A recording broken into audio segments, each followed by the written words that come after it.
So Trump is in China. This happened about 30 minutes ago, an hour south of us. So Trump came in last night, and this morning he met with President Xi at the Great Hall of the People. And let's just have a quick look. This is him getting out of his limousine. This was brought in from the United States by a military transport. He brought his entire cabinet, including Marco Rubio, the Secretary of State, as well as Peter Hegseth, who is the Secretary of War. Okay.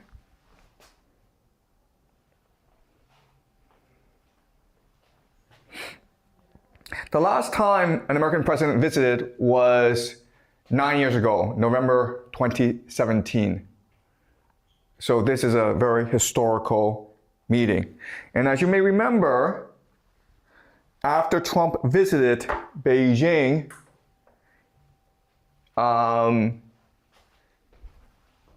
they started the trade war. And we've been in a trade war ever since. I think that this meeting is very optimistic for US-China relations. Now, a lot has to do with who came with Trump. So this is from Weibo, the Chinese Twitter. And what Chinese are focusing on is who came with Trump. So many of his family members came with Trump, including his son, Eric, his daughter-in-law, Lara. And they're very excited about coming to China. Team China, guys, okay? Much more important is the number of business executives who came with Trump. So you have Elon Musk of Tesla, and of course he does a lot of business in China. Tim Cook of Apple also does a lot of business in China. Boeing is trying to secure a $50 billion sale to Chinese airlines. And so these are our three very important business people. And then you have some of the leading financial people in America, including Larry Fink of BlackRock, Steven Schwartzman of Blackstone, David Solomon of Goldman Sachs. You have Citigroup, you have MasterCard, and Visa. Okay? And these are the leading financial companies in America. And altogether, these business executives, if you put all the company's net worth together, their companies are worth over $12 trillion. That's a lot of money. And these are very busy people. And quite honestly, I've worked in business negotiations. You do not bring these people together in one room unless you have a mega deal to announce to the world. Okay? So my prediction is that by tomorrow, we should have the broad contours of a US-China grand bargain where the two nations reconcile their differences and they start a new chapter in world history where they work together to stabilize the global economy. So what I want to do today is discuss how we got here, why a grand bargain will happen, and what this grand bargain will look like. Okay? All right. So let's discuss some of the events that led to this meeting between Xi and Trump. This is David Lee from Twitter, okay? And he's talking about like the past month, what happened. So the first thing that happened is that China blocked Manus. Manus is an AI company that Mark Zuckerberg tried to buy. And Manus was incubated in China. And if you're an AI company, you become very successful, you want to go to the United States because that's where all the money is, that's where all the talent is. That's how you become really, really big. But because it was incubated in China, China decided, no, you can't go to the United States because this would set a bad precedent. China is trying to grow its own talent. So this shows the AI war being fought between China and the United States. Okay, so that's one thing that happened. Another thing that happened is that the US imposed sanctions on Chinese companies that do business with Iran, including satellite companies that sell commercial intelligence to Iran on where US bases are, teapot refineries, which take Iranian oil and then convert it into energy that China can use, okay? And in response, China said, no, you cannot impose sanctions on us. If you impose sanctions on us, and if people comply with these sanctions, then we, the Chinese government, will sanction these people as well. Okay, this is something called the blocking order.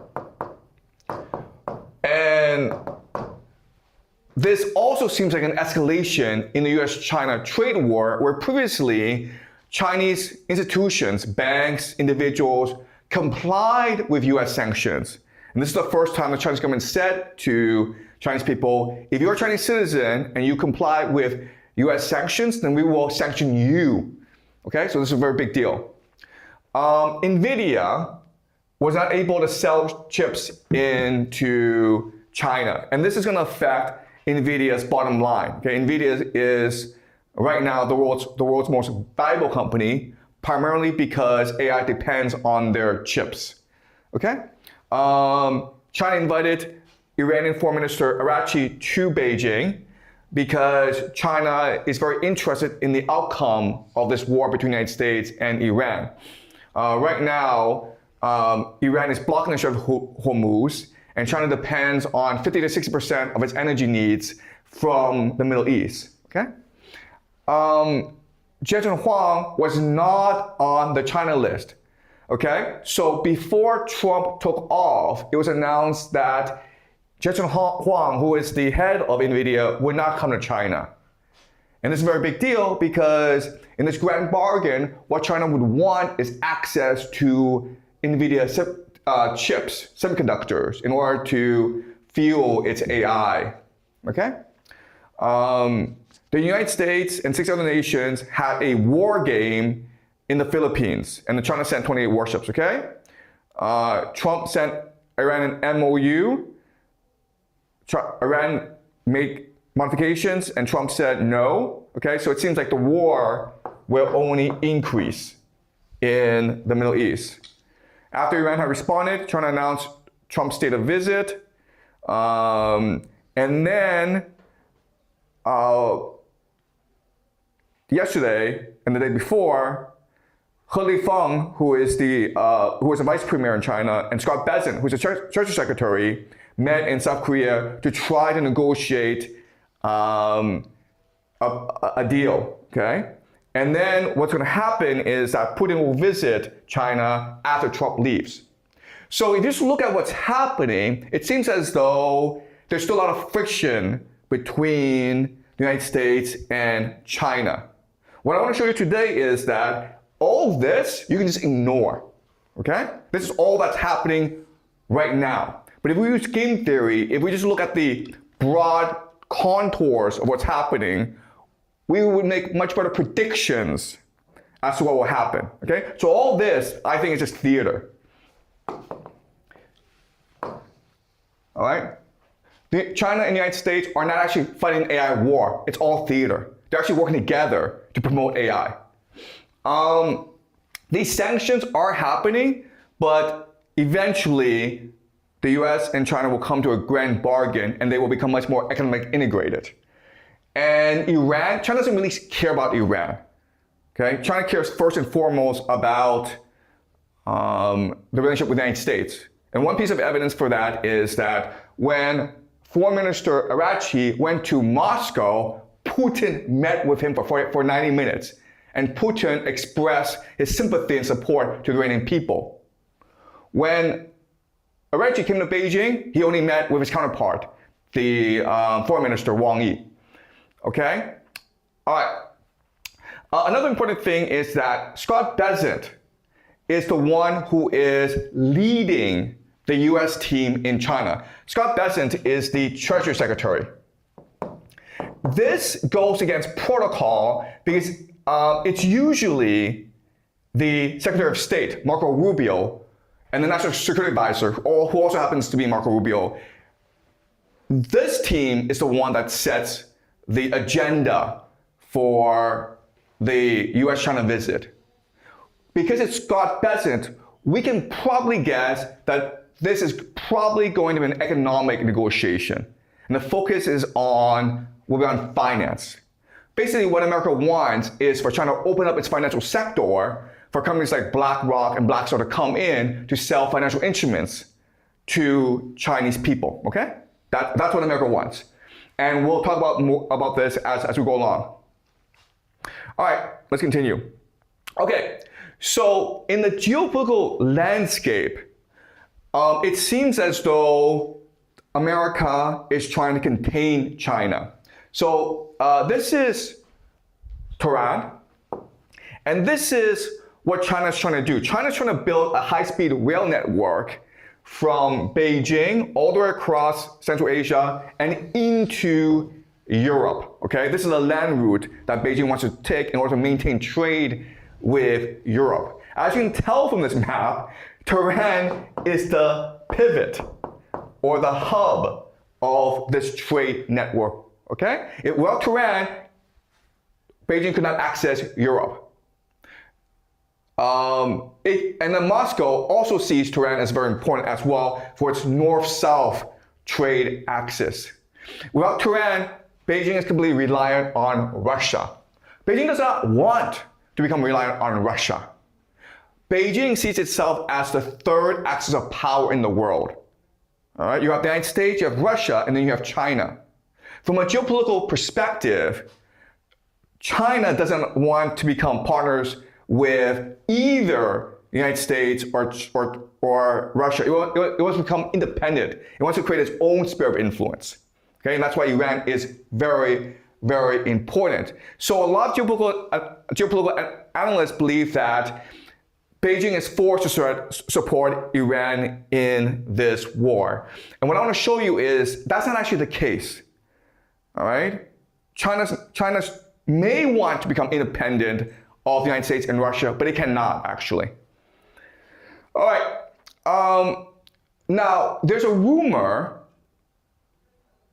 a couple of days ago that one deal that Trump and Xi will sign in Beijing is Xi Jinping will commit $1 trillion investment into America, primarily factories that manufacture EV cars. This is a huge deal, okay? And Laura Ingraham, who works at Fox News, she thinks it's a bad thing. She thinks that this is about China coming in and trying to buy out the United States. As I'll show you later, this is retarded. Okay, I think this deal will happen, but this is a deal that shows that China is ultimately dependent on America as opposed to China wants to take over America. Okay? All right. So, how can we understand the Trump visit? Well, again, in this class, what I want to show you is that historical analogies is a really powerful way to understand the present. So, the Trump visit today is analogous to Nixon's visit in 1972. Okay? So you don't know this, but before 1972, America was hostile towards China, primarily because of Taiwan, where during the Chinese Civil War, the Americans were very supportive of Chiang Kai-shek and the KMT. They lost, they went to Taiwan. And when that happened, America said that, first of all, we will only recognize Taiwan as the official government of China. Second of all, we will refuse to do any business with the PRC. And third of all, we will help Taiwan eventually try to take over China. 1972, when Nixon visited, this marked a radical departure from 20 years of American foreign policy. Okay? And the question then is, why would he do that? And the answer is, in 1971, the Nixon shock. So if you talk to historians, they'll give you lots and lots of different reasons as to why Nixon visited China. The main reason, from their perspective, is that Henry Kissinger, who was National Security Advisor to Richard Nixon, he was trying to triangulate between China and the Soviet Union, right? He was trying to get China on the side of the United States in order to defeat the Soviet Union. That's not true. That's just something that historians made up. The real reason is that in 1971, Nixon removed the US dollar from the gold standard. And now the US dollar is worth nothing. Before you could take the US dollar and change it for gold, now it's worth nothing. If it's worth nothing, what you do now is create a demand for it. You basically have to create a Ponzi scheme. And so Nixon did two things to resolve this issue and create the US dollar Ponzi scheme. The first thing he did was create something called a petrodollar. Okay?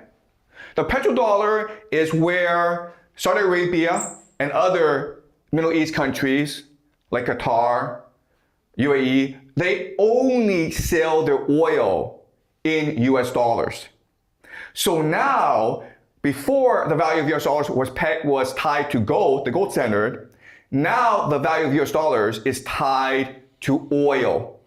Okay? If you want to buy oil and everyone wants to buy oil, you need US dollars. And there's something called a petrodollar.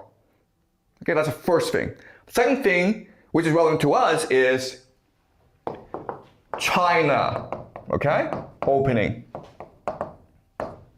The strategy is to turn China into a manufacturing base for the global economy. Right? So the Middle East sells oil to the world. But China now will sell manufactured goods to the world, and China will also do so using US dollars. And these two things together create the current global economy. All right? Okay, so what I'm going to do now is I'm going to explain to you why America did this, okay? This is something called the Shanghai Communique. This is published in 1972. And this basically spells out the basic premise, framework for all future US-China cooperation and dialogue. And the Shanghai framework basically resolves the Taiwan question.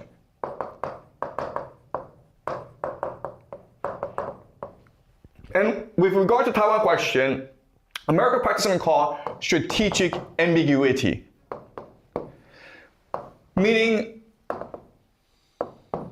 the United States will not be clear about the issue of Taiwan with regard to China. So what the United States has been saying for a long time is, we do not support Taiwan independence. Okay, that's strategic ambiguity. China would prefer the United States to say, we oppose Taiwan independence, in which case the United States is obligated now to prevent Taiwan from becoming independent.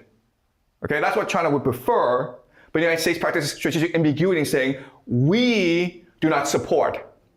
I would not be surprised if, over the next few months, Trump radically changes this attitude and declares that the United States is opposed to Taiwan independence. In fact, the United States supports the unification of China and Taiwan. Okay? This would be a radical sea shift from previous administrations. And I'll explain why later on why Trump would do this, and also why it's actually very strategic and smart for the United States to want to support Taiwan and China reunification. Okay? All right. So let me explain now what the China-US relationship really is using the theories that we've learned in this class. Okay? This is something that you will never learn, that you will not learn anywhere else. And this is speculation on my part. Please take it with a grain of salt. Please question me. Please debate me, okay? But this is my theory of how the US and China work together. And once you understand this theory, you can then go on to make certain predictions about how the United States and China will behave moving forward. And based on whether these predictions are correct or not, you can then figure out if this theory is correct or not, okay? All right, so the first thing to understand, and something that I've been teaching a lot in this class, is that reality is a hallucination. It is something that we collectively imagine together. And again, the analogy, the metaphor I use is Plato's allegory of the cave, where you imagine about 1 million people chained together and they're all looking at a wall, okay? This wall is empty. Behind the wall, behind the people, is this great fire where the elite, okay, we don't know who they are, okay? But they project shadows onto the wall. And then the people who are chained don't know what's going on behind the scenes. They only see what's in front of them, which is the wall. They see these shadows, and they start to create a reality around these shadows. They think these shadows are real, and they think, and they create mythology, religion, an entire framework around these shadows. Okay, and this is what we call reality. All right, so the main message here is that true wealth is our attention. Okay? Our consciousness is what's true wealth. In fact, our consciousness is what's real. Everything else is just an illusion. Everything else is a shadow. Your body is a shadow. Okay? The person in front of you is a shadow. This blackboard is a shadow. What's real is the thing inside your head. Your consciousness is what's real. Then what power is the capacity to direct and control this attention. Okay? How I exert power over you is by making you think the way I want you to think. By making you see what I want you to see. Okay? So if I can make you see these shadows and make you think it's real, then that's what true power is. And this idea, once you understand it, explains the reality that we live in. Okay, so I'm going to take this idea and apply it to reality and show you how it works. So, at the very basis of reality is the empire. Okay, it is the American empire that's able to force you to sit down and look at the wall. Then the people manipulating the fire, casting the shadows, are the game masters. And these are the financial elite, okay? Including the Bank of International Settlements, the Federal Reserve, Wall Street, City of London. Basically, private capital. Okay? They together create the conditions for this game. They're able to direct our attention, okay? And the mechanism they do this with is, of course, with capital, okay? Or US dollars. And then the game they create is something called the global economy, of course, right? The global economy. But in order for this game to work, the game masters have to disguise the fact that they're really in charge. So they create institutions that pretend to be objective, international, and impartial and fair, but are in fact controlled by the game masters. These are include of course, the UN, the WTO, the EU, the World Bank, okay? Lots and lots of these organizations. And then, in order to justify and legitimize this system, in order to make you think these shadows are real,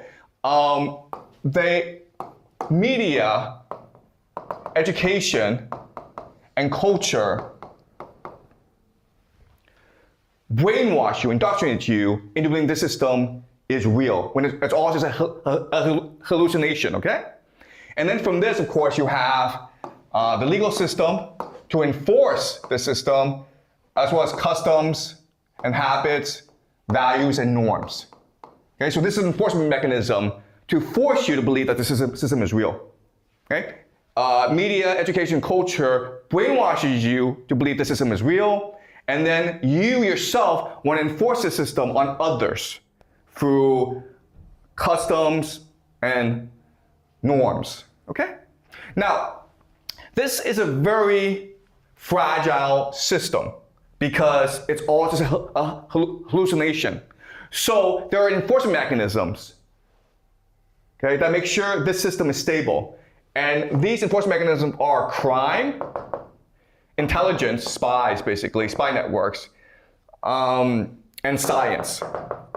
Okay? And these three mechanisms are controlled by the true powers of this world.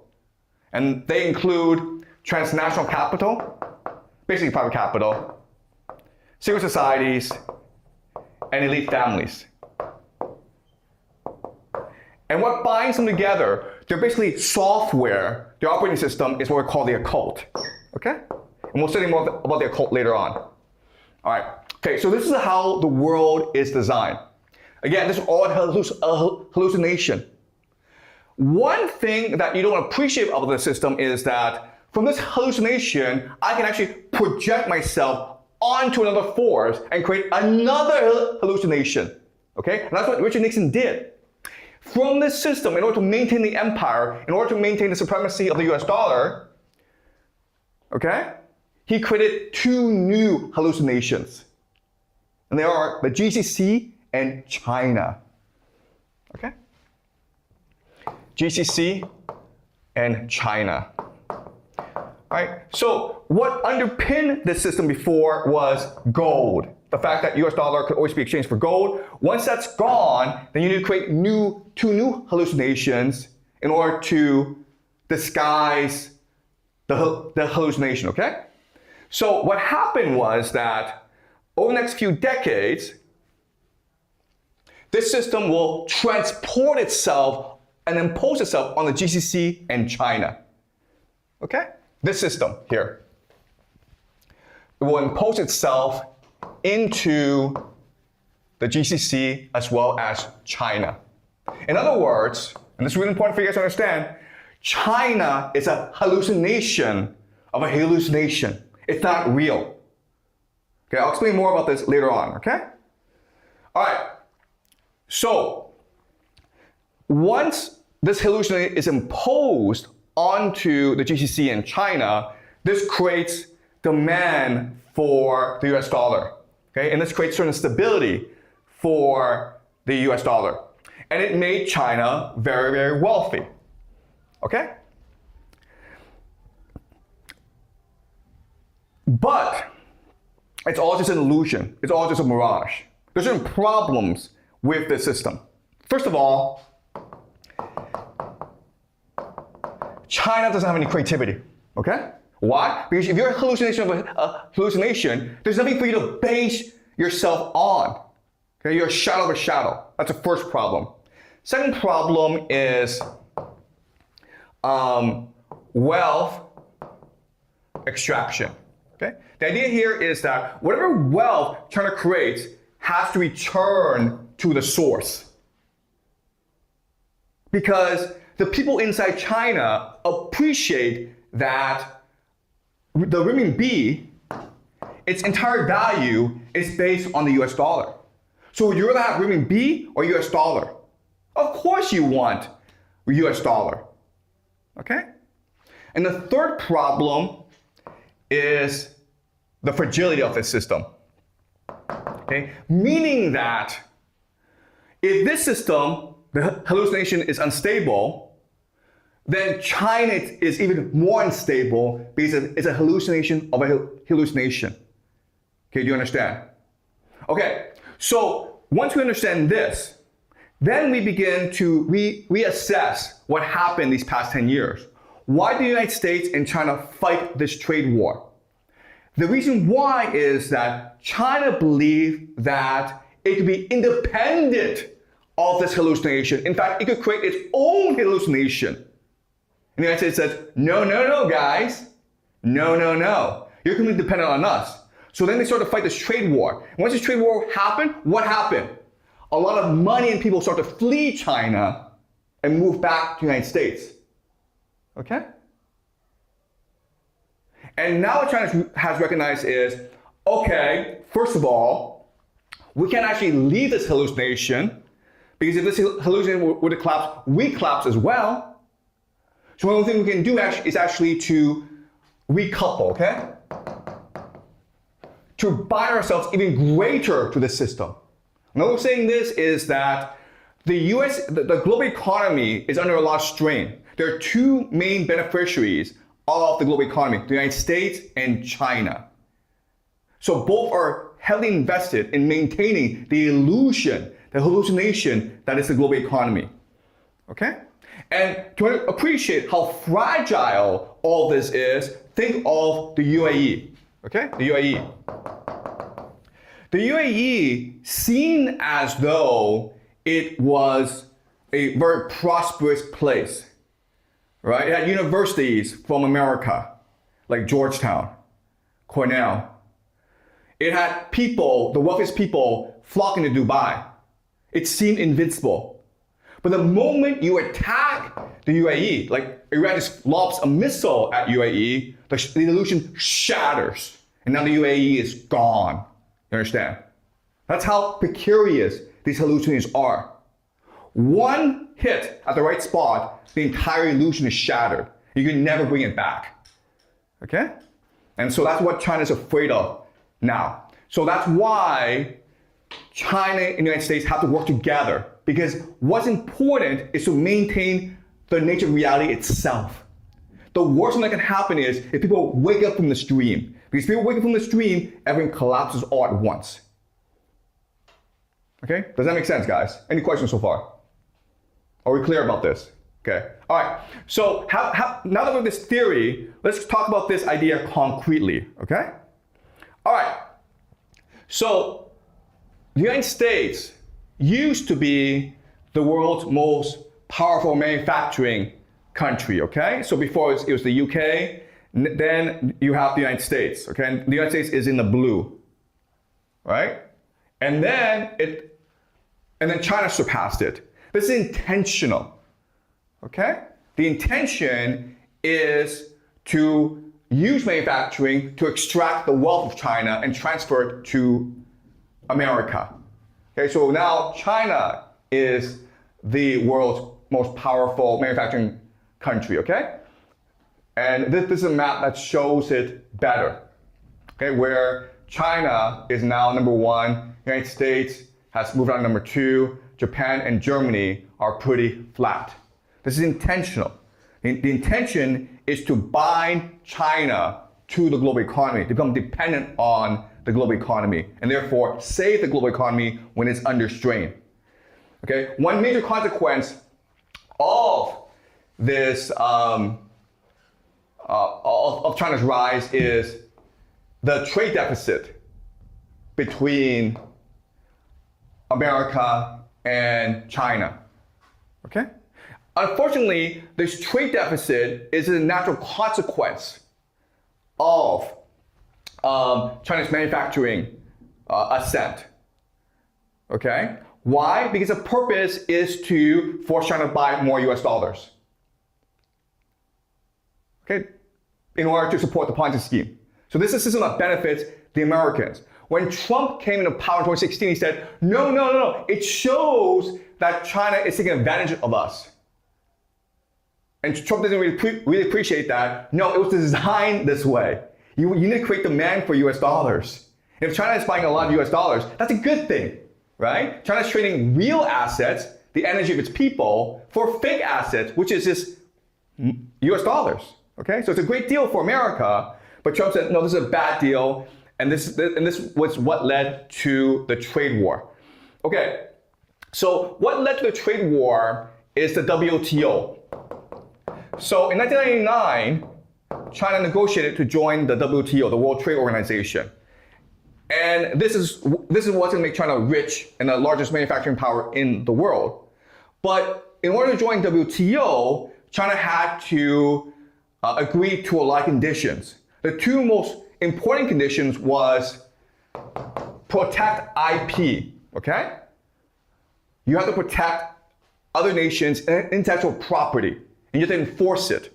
And the other thing was open the financial sector. The goal is USD renminbi convertibility. Okay?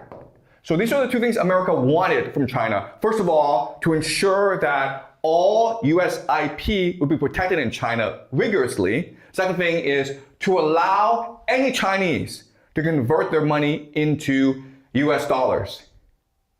As you can appreciate, these two demands are actually bad for China. Okay? So China was not very stringent about protecting IP. This is what led to the rise of Huawei.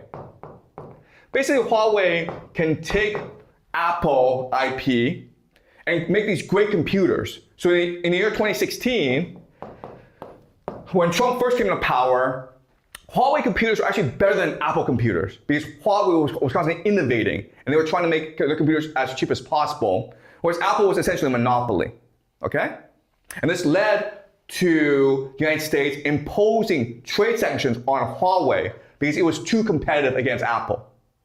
The second problem is even worse because if you think about it, if you just open up your financial sector, all the money in China runs off the United States because Chinese appreciate that we are a hallucination of a hallucination. US dollars is more valuable. The renminbi is based on US dollars, so wouldn't it make more sense to just convert all your renminbi into US dollars?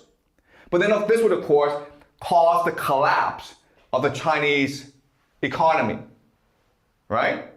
So the Chinese government would refuse to open the financial sector, and that's what started the trade war in 2016. Sorry, not 2016, in 2018, okay? 2018 is when the war actually started, up to today. So for the last 8 years, this war's been going on because America is trying to protect its IP and because America wants to open up its financial sector. The reason why Trump has come to China, the reason why he's brought so many executives is because China has essentially agreed to open up its financial sector, okay? I'll discuss this later on. But you have to appreciate how this war started and why it's going to end. All right. Now, the thing about this war is that for the past 8 years, China and the United States have been attacking each other. There are two main mechanisms in which China attacked the United States. The first mechanism is by restricting the supply of rare earth minerals to the United States. Because as you can see from this chart, China actually produces most of the rare earth minerals.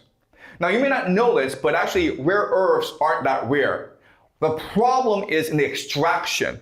It is very expensive. It is very immensely costly.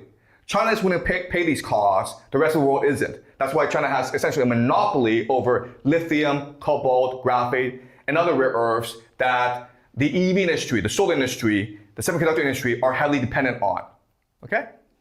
That's the first attack vector. Second attack vector is China appreciates that China's value to the global economy is that it purchases a lot of US dollars. So then China started to buy more gold, okay? So you can see how the US treasuries went down, but then gold went way up, okay? And so this is the way that China is trying to exert pressure on the United States. The problem is that China is much more vulnerable to attack than the United States, okay? The United States is a hallucination, but China is a hallucination of a hallucination. The first thing to appreciate is that China's energy dependence is huge. China uses twice as much energy as America for its manufacturing sector in order to create exports. Therefore, China is vulnerable to embargoes and sanctions, okay? And so what America is doing right now with this war in the Middle East by kidnapping Maduro in Venezuela, it's basically choking China off from its energy supply, okay? That's one problem. Second problem is that China is very export orientated, okay? So the entire economy is just basically on exporting manufactured goods cheaply to the rest of the world. And you can tell because most of the world's business ports are actually based in China, okay? The business is Shanghai, followed by Singapore, Ningbo, Shenzhen, Qingdao, Guangzhou. Okay, so 5 of the world's top 6 export hubs are based in China. That shows you China's dependence on exports. But if America is controlling the seas and controlling strategic choke points like the Strait of Malacca and the Strait of Hormuz and Strait of Gibraltar, Panama Canal, this creates a huge problem for China. Okay? And the third thing is how much resources China uses. China, in only 3 years' time, okay, from 2011 to 2013, used more cement than America did in 100 years. That's crazy to think about. All right? So this shows you how dependent China is on the global economy. It also shows you how dependent China is on the USD. Okay? Because it's only because the renminbi can be exchanged for the USD that allows China to purchase so many resources from abroad. All right. The reality is that China is too dependent on America. This is something that Chinese policymakers have been trying to change for the past 10 years. It doesn't work because what Chinese policymakers don't understand is that you're in a hallucination of a hallucination. Okay? You only exist because America created you. All right, so this is consumer confidence. You can see, so 2018 is when the trade war started, okay? And at this time, people are still okay. They're still bearing the brunt of it. But then COVID happened, right? And then you saw this massive drop. And it never really recovered, guys. All right? It never really recovered. Consumer confidence. People don't believe the economy is doing well. People are not willing to buy things. People aren't working. People are losing income. Right? The economy is not doing well. At the same time, this is really interesting, more and more Chinese students are choosing to study abroad, even as the economy is failing. Even as though there are less and less opportunities to do well in China, more and more Chinese are going to America to study. And guess what? The very best are not coming back, okay? There's a gap of about 1 million students who stay in the West, and these are often the very best students. All right, so I hate to say this, but if you're hallucination, you're anxious. You want to go back to the source, right? So you know the renminbi is based on US dollars. If you can change the renminbi for US dollars, you will do so.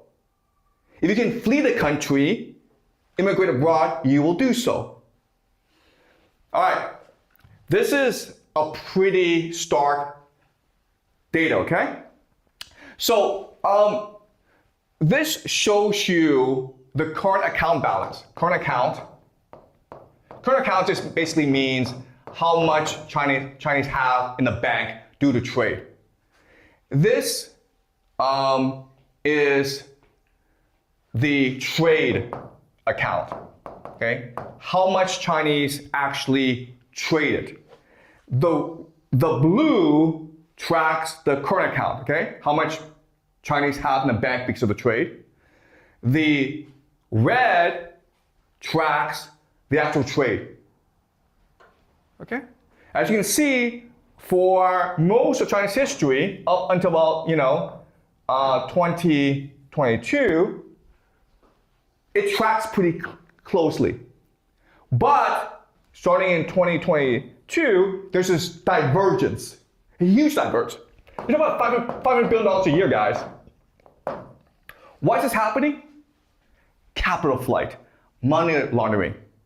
People are using exports in order to move their money out of the country. It's a very simple thing where, okay, maybe I buy a refrigerator from you, right? it should be $500. We're good for $500, but you charge me $1,000.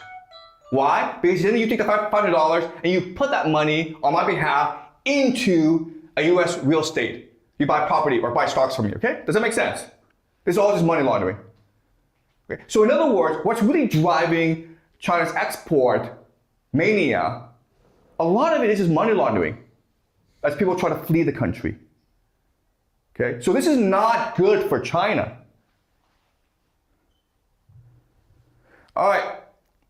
Another major problem in China is the household savings rate, where it's the highest in the world. Okay? The highest in the world. Why are Chinese savers, why are they saving 40% of their income? Well, a lot of reason is because Chinese aren't that wealthy. Okay? So even though the Chinese economy has boomed these past 30, 40 years, the Chinese individual has not seen a huge improvement in his standard of living, okay? And so there is not a great confidence in the future, and that's why Chinese save a lot of their money. And there aren't that many investment vehicles as well. So from a US perspective, this is a great opportunity, right?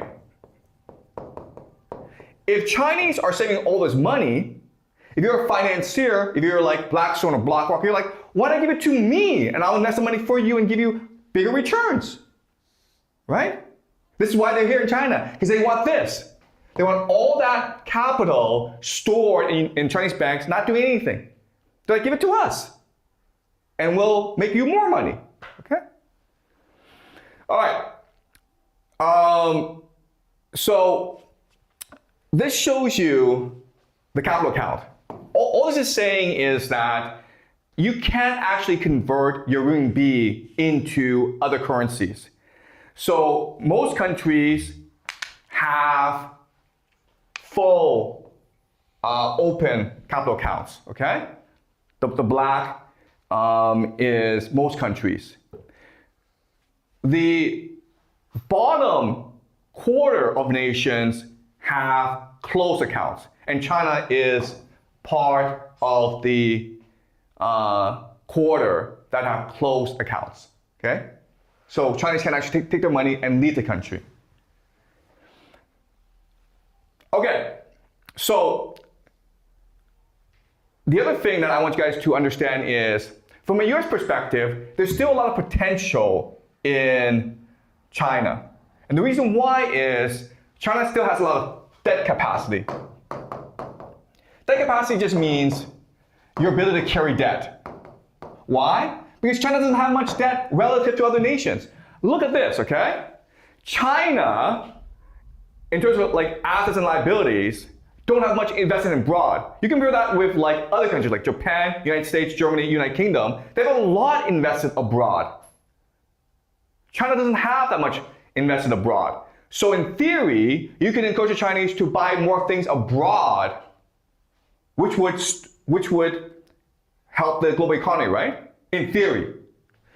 Now, what's interesting is that China doesn't invest much abroad relative to other rich nations, but China doesn't invest much abroad relative to all nations, okay? So this is China. It's about the same as India, which doesn't have that much capital. Then, like if Indonesia, Turkey, Mexico actually invest more abroad than China does.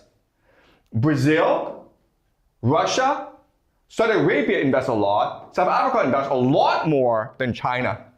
Okay? So again, from a US financial perspective, China is the last great opportunity in the world. That's why they're coming here. Okay? They want to strike a deal where they can financialize the Chinese economy. Basically use the Chinese economy as collateral to engage in financial speculation everywhere in the world. Okay? So let me explain how they're going to do so. All right. So China has a closed capital account.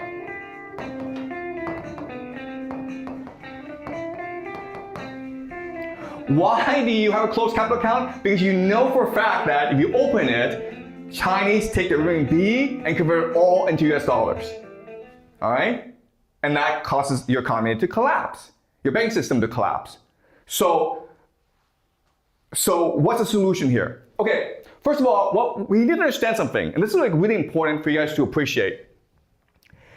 Banks create money out of thin air. Okay? Money is just an illusion. So the example is, let's just say you're a depositor and you put $1 million into a bank. Okay? And the way the bank makes money is by lending it to entrepreneurs, right? So you then, as a bank, you give $1 million a loan to a restaurant entrepreneur. Okay? And this is how banks work. And you think that, okay, well, if the deposit put $1 million in the bank then loans it to the restaurant entrepreneur, then in theory, the bank should have zero in the bank, right? No, the bank now has $2 million. Okay? The banks are allowed, according to accounting, they're allowed to create money every time they issue a loan. So not only they keep that $1 million from the depositor, but they also are able to print $1 million to give to the restaurant entrepreneur. Does that make sense to you guys? Okay. Do you guys want to know why this is the case? Okay, I'll tell you anyway, okay?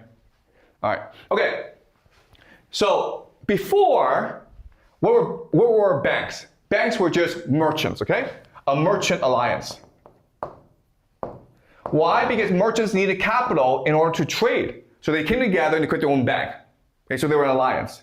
And so what merchants would do is basically deposit their gold into this alliance so that it can be distributed elsewhere. Okay? Now the problem with gold is that it's heavy, it's hard to transport. It's also dangerous because you're pirates, okay? So the way that they use gold in order to create exchanges, in order to create business, is they use receipts. Or contracts. So rather than me give you the gold physically, I just give you a piece of paper saying that I guarantee that this paper can be redeemed for gold at my bank. Okay, does that make sense? All right, and then you have to keep track of these exchanges.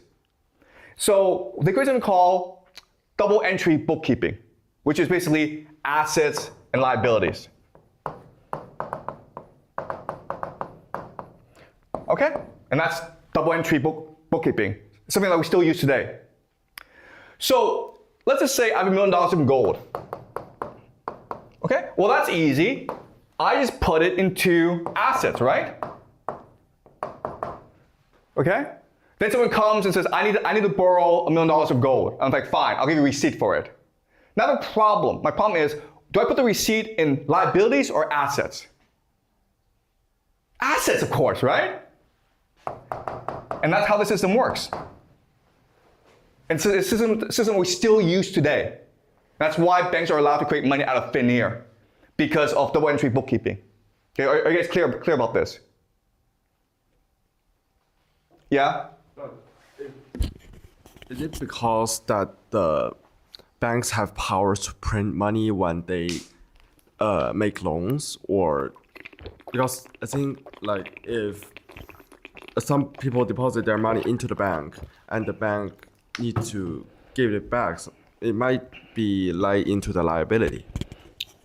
No, okay, all right. You don't understand what's going on. Okay, all right. Listen, it's not that hard. Okay, I have gold. I put the gold into the bank. People come to borrow the gold, right? Then I give a paper saying this is gold. Basically, it's money. Okay, money. Okay, is this money a debt or a liability? It doesn't make sense. It doesn't make sense as a liability because I don't owe that thing. Okay? And the fact that I can use this money in order to create more money means it's an asset. Okay, does that make sense? All right, so now this becomes the basis of the global banking system. All right, so let me show you how. All right, so what happens is this. You have these banks. In America, in the world, they're private banks. They're run by private people who put all their money in the banks, okay? You have the US government. You have the government. Okay. The US government does not have any money. The US government wants to borrow money. The question then is like, how do you borrow money? If you borrow money from these banks individually, that's too hard, okay? So what happens is this.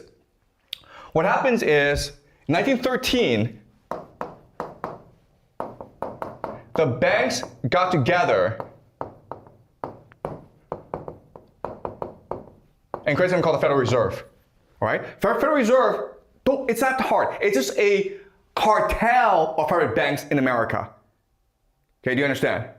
Now the US government can just work with the Federal Reserve and borrow money directly from the Federal Reserve, which represents all the banks in America. Okay? So how does the US government borrow money from the Federal Reserve? It issues bonds, that's called US Treasuries.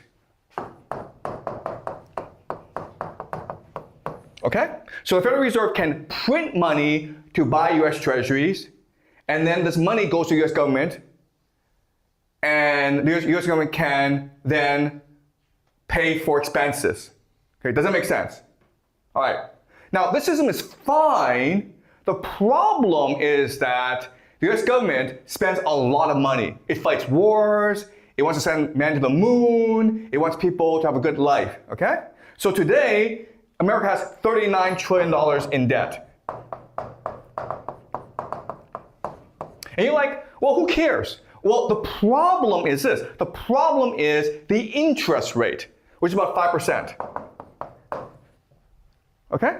Because in order to get the Federal Reserve, these private banks, to lend you the money, you have to give them an interest rate. Otherwise, why would they lend you the money, right? Okay, so in other words, 5% means that the US government has to pay the Federal Reserve about $2 trillion a year. Where's it going to get $2 trillion a year? It has to borrow more money from the Federal Reserve. All right, so this system is really, really unstable. So now your problem is like, how do I solve this problem? You solve this problem by getting more people to buy US Treasuries. Okay, does that make sense? All right, so you can get governments to buy US Treasuries, including the Chinese government, the Japanese government, the UK government, okay? And that's what's been happening. The problem is they only have a certain amount of money they can borrow. So how do you get rid of this problem? You get rid of this problem by getting more people to buy US Treasuries. And who are these people? Everyone in the world. You, me, everyone in the world. Okay? This is what we call retail. So previously, it was only institutions that want to buy US Treasuries. And what the strategy now is to get everyone to buy US Treasuries. How? You create a new financial mechanism called stable coins. Okay, stable coins.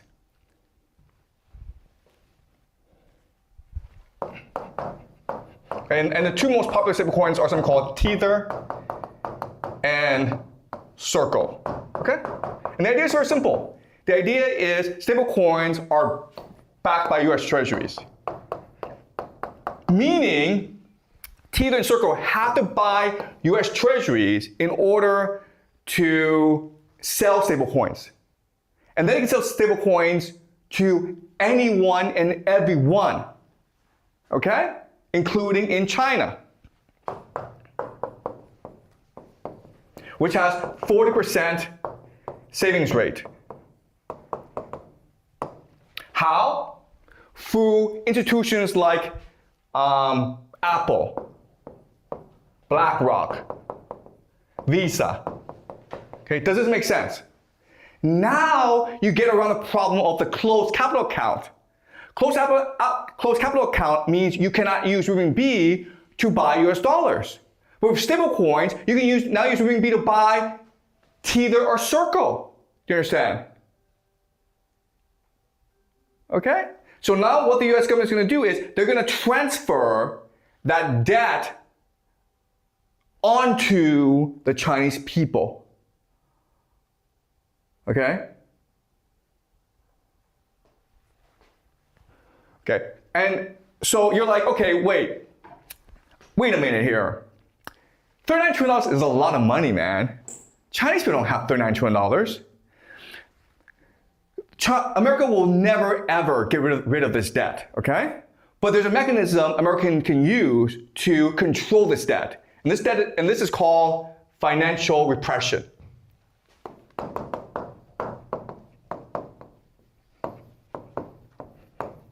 How does this work? Very simple. Okay, so US Treasuries are at 5%, right? Really simple. I'm gonna make this 0%, guys. And you're like, wait a minute here. No, I don't understand this. If it's at 0%, I'm not gonna buy US Treasuries. The solution is, I'll make you buy it, guys. Okay? I force you to buy it. How do I force you to buy it? By passing laws called the Genius Act and the Clarity Act, which compels stablecoins to use US Treasuries as the basis of their digital currency. And again, remember, if you're Chinese, if you can keep renminbi at 5% a year or US dollar at 0% a year, what do you choose? You choose the US dollar at 0% a year. Does that make sense, guys? Okay? So that's the solution, financial repression, where I drop the interest rate of US Treasuries to nothing, in which case inflation will destroy the debt over 50 years. And I force people to buy it by passing laws that force companies to back the digital currency with US Treasuries. Forcing them to buy US Treasuries. Does it make sense, guys? Okay? And why do they want to do this? Because now they can access a Chinese consumer. They can sell digital currency to Chinese consumers. That's the grand plan. Okay. And you're like, okay, wait a minute here. Why would China agree to such a stupid deal? Well, there are actually lots of reasons, okay? The first major reason is Taiwan. Okay. So again, the United States doesn't really need Taiwan. Taiwan is over here, and what Taiwan does that's very important for the United States strategically is it blocks China from the Pacific. Okay, it's something called the first island chain. It's part of the first island chain. That's in the blue. So that's why American policymakers think Taiwan is important. But if you think about it, okay? If you're American, you're like, wait a minute here, okay? Let's just say I lose Taiwan. Let's say I say to China, I want Taiwan to return to the motherland. Okay, what happens now? Well, now you create a problem because Taiwan now can block this area. Okay? It can separate Southeast Asia into two parts. South Korea and Japan on one part, the Philippines, Southeast Asia, Singapore, another part. Okay, do you guys see this map? You can now divide Southeast Asia into two. This is important. Why? Because guess what? Japan, South Korea gets most of their energy through the Strait of Malacca. You basically block off South Korea and Japan from a lot of the global economy. In which case, there is absolutely no way in hell South Korea and Japan agree to let Taiwan return to China. Does it make sense? So by the United States saying, hey, I want China and Taiwan to marry again, what you've done is you've now transferred the Taiwan problem from you, the United States, to South Korea and Japan. You understand? That's why strategically it makes perfect sense for Trump to say Taiwan belongs to China. Okay?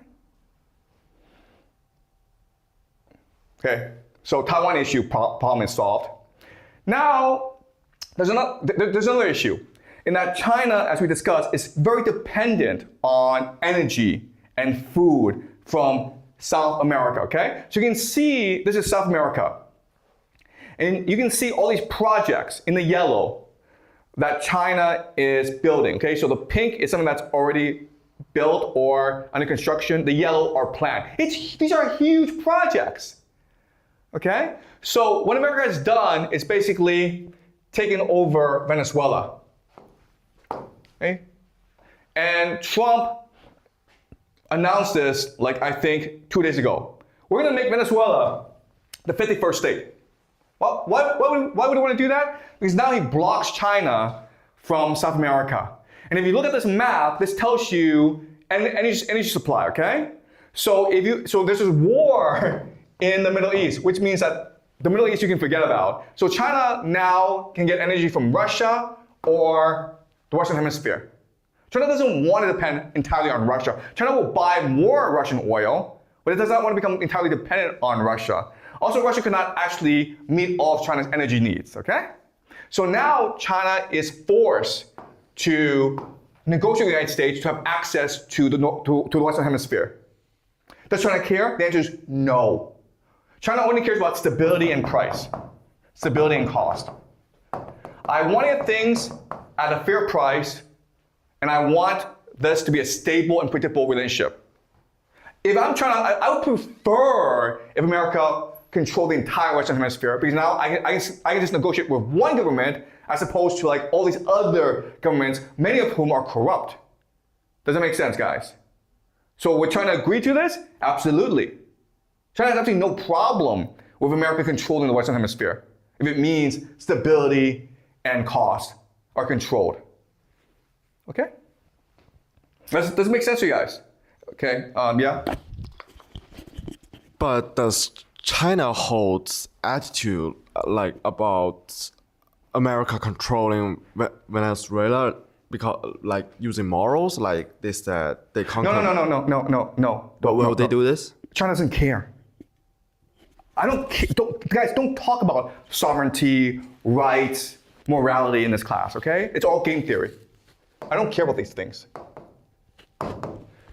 Game theory is people are going to behave in their best interests. It's that simple. Okay? No morality, no human rights, no sovereignty. All right? Okay. So China doesn't care who controls Venezuela as long as it's a stable place where China can get cheap oil. Okay, does that make sense? Okay. All right. The last thing is AI.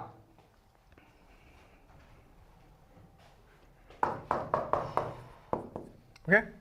All right. So as you can see, the United States is the world's leader in AI simply because it has the most data centers. In fact, America plans to build more and more data centers. China is trying to compete, but its data center development is constrained by the fact that it has limited access to semiconductors, to chips. And so China wants more chips from the United States. And the United States can say yes. But you're like, no, wait, no. Doesn't that mean that China could one day overtake the United States? Could China just reverse engineer and steal the IP from these semiconductors? No, that's not how semiconductors work. Semiconductors are so sophisticated that it's an entire global supply chain, okay? These semiconductors are designed in California, then they are sent to Taiwan to be manufactured, then they're sent onto the Philippines to be value added, then sent to China to be added to components, then they're sold to Europe. And all the while, you have to extract resources from Africa, from South America, in order to feed these semiconductors. Do you understand? So in other words, there's absolutely no way that one nation, and only one nation, can control the entire supply chain. So as long as America can control the trade network, America will always have the advantage in semiconductors. Okay? There's absolutely no way China can reverse the production of the semiconductors because it's too sophisticated, it's too expensive. only one country can specialize only one field. Okay? Doesn't make sense. Okay, so that's why this guy is important. Okay, Jensen Huang of NVIDIA. Before, he was not supposed to come to China. Okay, it was announced he was not coming to China. Then, as Trump was flying through Alaska to refuel, he got on board in Alaska. It was a last-minute addition. But not only that, but there were two business people that were with Trump on his plane, Elon Musk and Jensen Huang. Okay? So what happened? So I work in business negotiation. I'll tell you exactly what happened. What happened was that Scott Bessent and He Lifeng, they were negotiating this grand bargain, just the contours of this grand bargain in South Korea. China wants first and foremost NVIDIA chips. Scott Bessent wants first and foremost access to the Chinese financial market. Okay? There was an impasse. So Trump just basically said, I'm not going to bring this guy. Okay? And then as Trump was going to come to China, there was a breakthrough. And Trump's like, okay, as a sign of goodwill, I will now bring him. Okay? This is how business negotiations work. This is confusing for people because usually we don't want business people to run politics, to run diplomacy because they are unpredictable. Okay? But this is how business negotiations work. All right. So this is just the basic framework for how the US grand bargain will turn out, in my opinion. Okay? So to summarize, what China wants is access to cheap energy of the Western Hemisphere. It wants NVIDIA chips to fuel its AI, and it wants access to the US market, okay? Those are three things that China wants.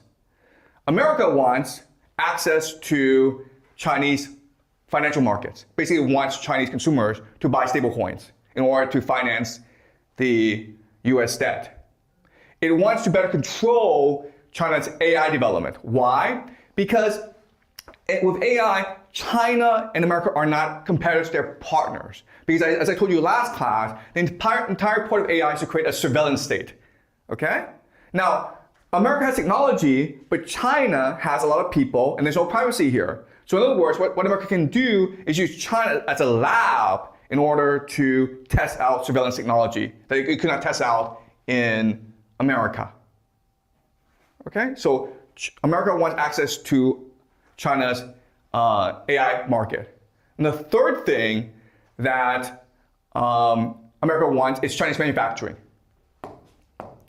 Why? Because Chinese manufacturing is the best in the world. So not only does America want China to continue manufacturing in order to buy US dollars, but also wants to import manufacturing, Chinese manufacturing into America and to Venezuela as well, right? Because Venezuela has all these resources that can be extracted and turned into manufactured goods. The Americans don't want to do it because it's too expensive, it's too hard work, but the Chinese will do this. Okay? So this is what the grand bargain will look like. Any questions? Okay, so these are predictions. This is the way I see the situation, and we'll know in a couple of days if I'm right or wrong. Okay? So we'll talk next week.